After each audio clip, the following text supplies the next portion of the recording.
Bismillahirrahmanirrahim. Assalamualaikum warahmatullahi wabarakatuh. Saya Nichiroka Pratama dengan NIM 1916040029. Di sini saya akan menjelaskan pembahasan bab pertama sampai bab kelima, yang dimana bab pertama yang akan kita bahas yaitu mengenai sistem pengendalian manajemen. Ini kita akan membahas mengenai sistem pengendalian manajemen.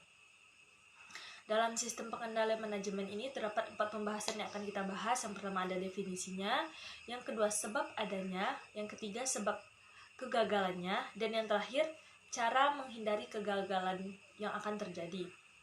Yang pertama kita akan membahas mengenai definisinya. Definisi SPM adalah yaitu bagaimana cara manajer untuk mempengaruhi karyawannya dalam mencapai tujuan yang mereka inginkan. Baiklah, pembahasan selanjutnya mengenai sebab adanya sistem pengendalian manajemen.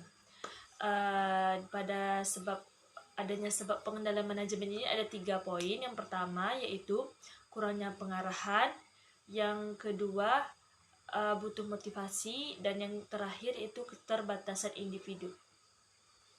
Yang pertama yang akan kita bahas yaitu kurangnya pengarahan.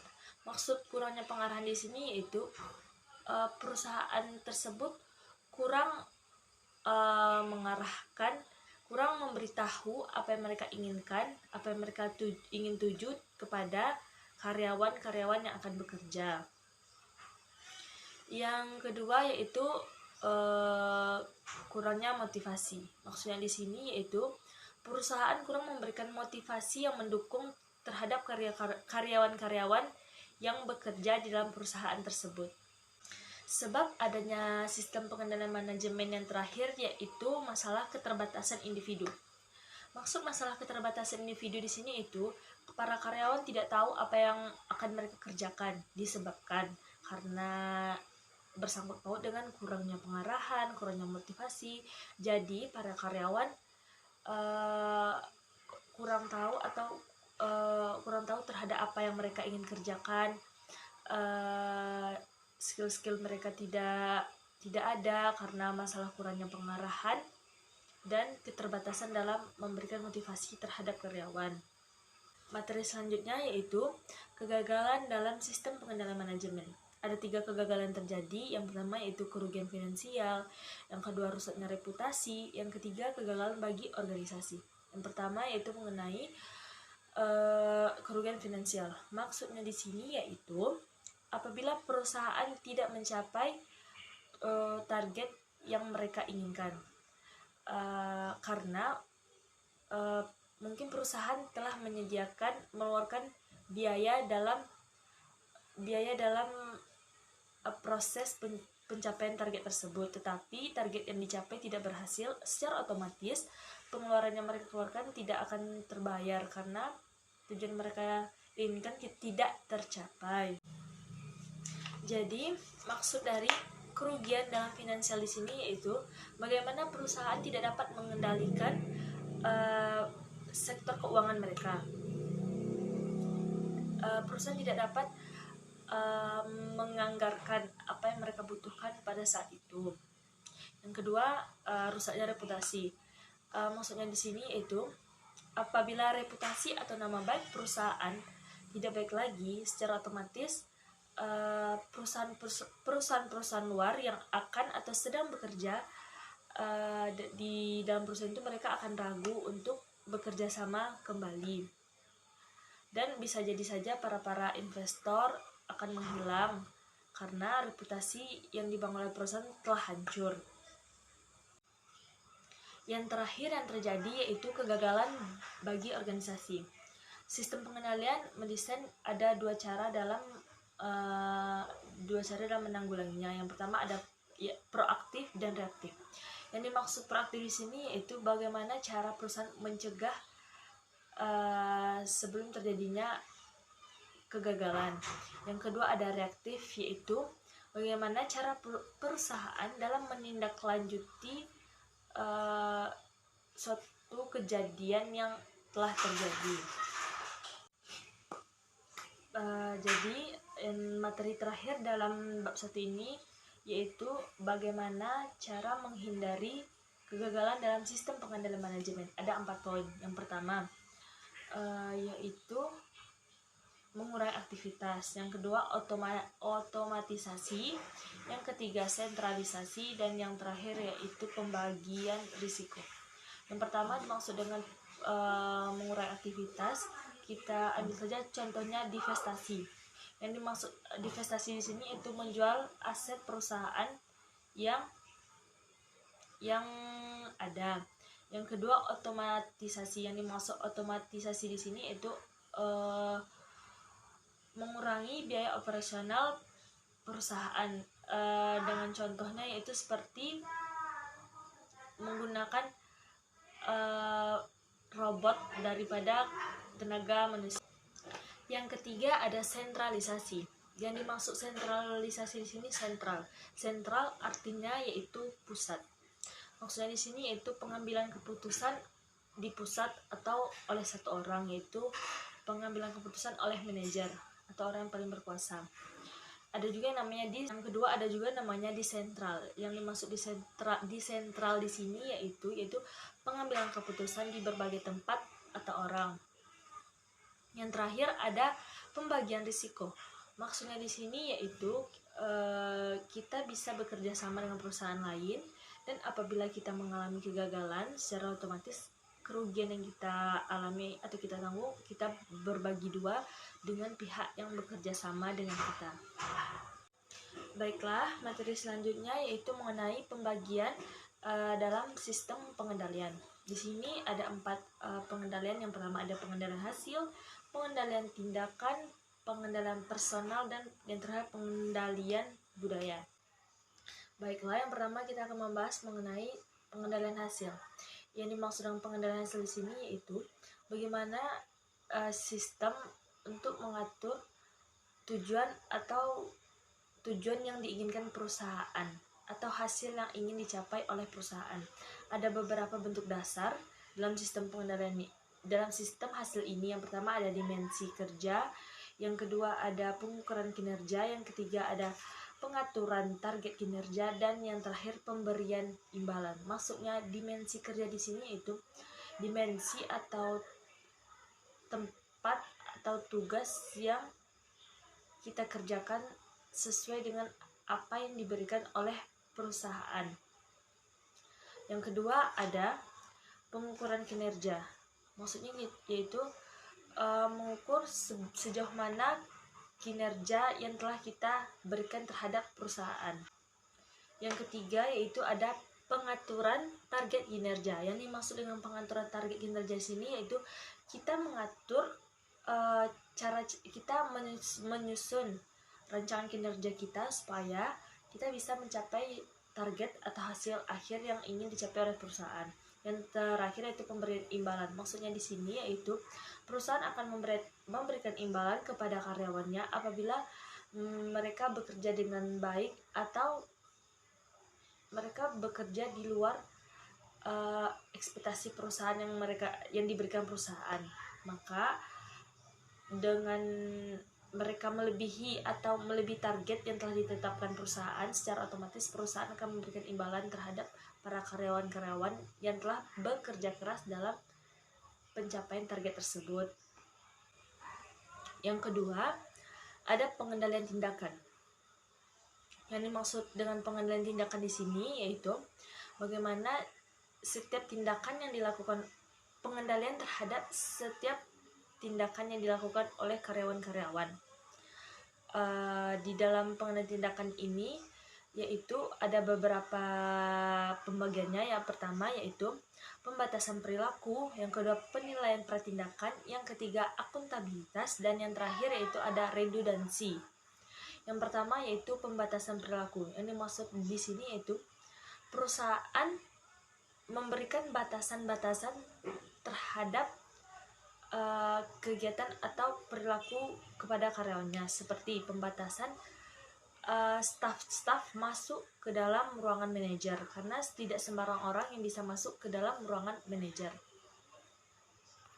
Yang kedua, di sini ada penilaian pratindakan. Maksudnya yaitu sebelum mereka melakukan sesuatu, tindakan mereka itu sudah diatur atau distrukturkan apa saja yang akan mereka kerjakan. Yang ketiga ada akuntabilitas tindakan, yaitu akuntabilitas ini yaitu tanggung jawab tindakan.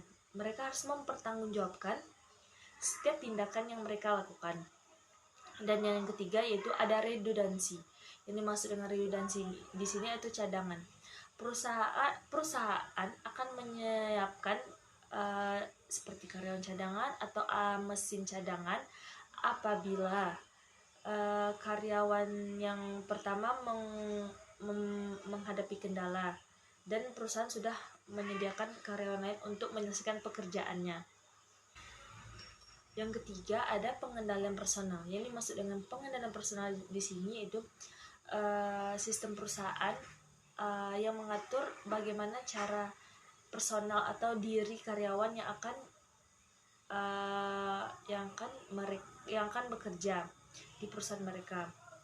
Bentuk-bentuk dasar dari sistem pengendalian personal ini yang pertama ada seleksi penempatan. Yang dimaksud dengan seleksi penempatan ini adalah perusahaan akan menyeleksi karyawan-karyawan sesuai skill yang mereka miliki. Maksudnya di sini yaitu perusahaan akan menyeleksi karyawan sesuai dengan skill yang mereka punya, dan perusahaan akan menempatkan sesuai dengan posisi yang tepat gitu. Ada pelatihan. Dan maksud dengan pelatihan di sini itu perusahaan memberikan pelatihan terhadap karyawan mereka. Pelatihan ini diberikan supaya memberikan karyawan-karyawan mereka lebih memiliki value atau nilai yang lebih bagus untuk melaksanakan pekerjaan kedepannya. Seperti contohnya itu perusahaan memberikan pelatihan atau mengadakan seminar atau memberikan sekolah terhadap karyawannya supaya karyawannya tuh lebih bagus, lebih baik dalam bekerja. Yang terakhir yaitu ada desain pekerjaan. Yang dimaksud dengan desain pekerjaan di sini gambaran pekerjaan yang akan diberikan kepada karyawan, gambaran yang akan mereka lakukan, gambaran pekerjaan yang akan dilakukan oleh para karyawan untuk mencapai tujuan perusahaan. Yang terakhir ada pengendalian budaya. Pengendalian budaya di sini yaitu mengenai budaya dalam suatu perusahaan, mencakup budaya dalam suatu perusahaan. Bentuk-bentuk dasarnya, yang bentuk dasar dari pengendalian budaya. Yang pertama ada kode etik. Yang dimaksud dengan kode etik di sini yaitu peraturan yang dibuat oleh suatu perusahaan terhadap tindakan karyawannya, baik yang harus mereka lakukan dan yang mereka tidak boleh lakukan. Contohnya pada customer service di bank, mereka harus selalu tersenyum kepada nasabah, selalu memberikan pelayanan terbaik. Selanjutnya yaitu ada imbalan kelompok. Yang dimaksud dengan imbalan kelompok di sini yaitu apabila suatu kelompok bekerja melebihi target perusahaan yang telah mereka tetapkan, secara otomatis perusahaan akan memberikan imbalan terhadap hasil kinerja yang baik karyawan tersebut. Selanjutnya yaitu ada transfer antar perusahaan. Maksudnya di sini yaitu bagaimana cara perusahaan menyebarluaskan budayanya dengan menggunakan orang-orang yang tepat, orang-orang yang bisa menyebarkan budaya perusahaan yang baik. Selanjutnya yaitu ada pengaturan fisik dan sosial. Maksudnya di sini yaitu perusahaan mengatur bagaimana contohnya salah satunya seperti cara berpakaian karyawannya, cara dia bekerja, itu contoh pengaturan fisik dan sosial. Dan yang terakhir yaitu tone and detap. Maksudnya di sini yaitu penunjukan berkelakuan baik oleh manajer atasan terhadap karyawannya. Materi selanjutnya yaitu mengenai ketatnya pengendalian. Yang pertama ada pengendalian hasil. Di pengendalian hasil ini ada beberapa kata kunci yang saya dapat. Yang pertama ada kesesuaian, yang kedua spesifikasi, yang ketiga komunikasi dan internalisasi, yang keempat ada kelengkapan, kelima pengukuran kinerja, yang terakhir insentif. Maksudnya di sini perusahaan harus menyesuaikan tujuan yang ingin mereka capai dengan cara menspesifikkan pekerjaannya. Kemudian mereka harus mengkomunikasikan apa yang harus karyawan lakukan dan menginternalisasikannya, yaitu dengan cara menanamkan nilai sosial sikap yang akan mereka kerjakan. Kemudian ada kelengkapan. Yang dimaksudkan kelengkapan di sini yaitu perusahaan harus menyediakan baik itu alat dengan lengkap supaya karyawan itu melaksanakan pekerjaan dengan baik. Kemudian melakukan pengukuran kinerja, yaitu pengukuran menilai pekerjaan yang telah mereka lakukan. Yang terakhir ada insentif. Maksudnya insentif di sini imbalan. Apabila beberapa karyawan atau kelompok melakukan pekerjaan melebihi target yang yang perusahaan inginkan, maka mereka akan mendapatkan insentif atau sebuah imbalan seperti promosi, tips, dan lain-lain sebagainya. Yaitu ada ketatnya pengendalian tindakan. Maksudnya ketat pengendalian tindakan di sini yaitu bagaimana perusahaan mengatur setiap tindakan yang dilakukan oleh karyawannya, seperti pembatasan perilaku. Yang dimaksud dengan pembatasan perilaku di sini yaitu pembatasan setiap tindakan yang dilakukan oleh karyawan, seperti tidak boleh sembarang masuk ke ruangan teller, itu bisa berbahaya karena di sana banyak terjadi transaksi. Kemudian kajian pratindakan. Maksudnya di sini setiap melakukan penilaian pratindakan, menilai tindakan yang harus mereka lakukan, memberikan penilaian atau cara tindakan sebelum mereka melakukan sebuah tindakan. Pengendalian yang ketiga ada ketatnya pengendalian personal. Di sini yaitu mengatur mengenai tingkah laku, kepribadian para karyawan, seperti mereka melakukan seleksi penempatan, pelatihan, dan desain pekerjaan. Maksudnya di sini yang pertama seleksi penempatan yaitu mereka menyeleksi para karyawan sesuai dengan bakat yang mereka punya. Kemudian melakukan pelatihan. Setelah melakukan seleksi, perusahaan akan memberikan pelatihan-pelatihan terhadap karyawannya supaya karyawannya lebih maju dan melakukan pekerjaan dengan baik. Yang terakhir ada desain pekerjaannya, itu perusahaan memberikan gambaran seperti apa pekerjaan atau yang harus mereka lakukan. Yang terakhir adanya ketatnya pengendalian budaya. Di sini yang dimaksud dengan ketatnya pengendalian budaya yaitu karyawan bekerja sesuai dengan aturan yang telah ditetapkan oleh perusahaan dan tidak boleh melakukan pelanggaran-pelanggaran yang telah ditetapkan oleh perusahaan. Di sini apabila karyawan melakukan pekerjaan melebihi target, mereka akan mendapatkan imbalan dari perusahaan. Kemudian dalam ketatnya pengendalian budaya di sini yaitu perusahaan juga mengatur bagaimana cara berbicara, cara berpakaian para karyawannya. Bab terakhir yaitu mengenai biaya sistem pengendalian. Ada dua pembagiannya. Yang pertama, biaya langsung dan tidak langsung. Yang dimaksud dengan biaya langsung yaitu biaya yang langsung dikeluarkan oleh perusahaan terhadap objeknya. Yang pertama ada dari pengendalian hasil. Contohnya pemberian imbalan. Perusahaan langsung memberikan imbalan terhadap karyawan yang melakukan kinerja yang bagus. Yang kedua, dari tindakan. Biaya langsung yang terjadi yaitu seperti redundansi atau cadangan. Otomatis biaya yang dikeluarkan oleh perusahaan yaitu membeli mesin cadangan atau menyewa karyawan yang lebih. Yang ketiga ada di pengendalian personal. Biaya langsungnya yaitu seperti melakukan pelatihan, memberikan pelatihan kepada beberapa karyawannya. Yang terakhir ada di pengendalian budaya, yaitu biaya langsungnya itu seperti memberikan imbalan kelompok. Selanjutnya ada biaya tidak langsung, yaitu biaya yang tidak langsung diberikan perusahaan, yang dikeluarkan oleh perusahaan.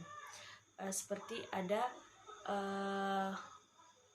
perubahan perilaku. Maksudnya di sini yaitu perubahan perilaku karyawan sehingga mereka bekerja tidak sesuai, dan secara otomatis bisa jadi mempengaruhi hasil dari perusahaan ke perusahaan.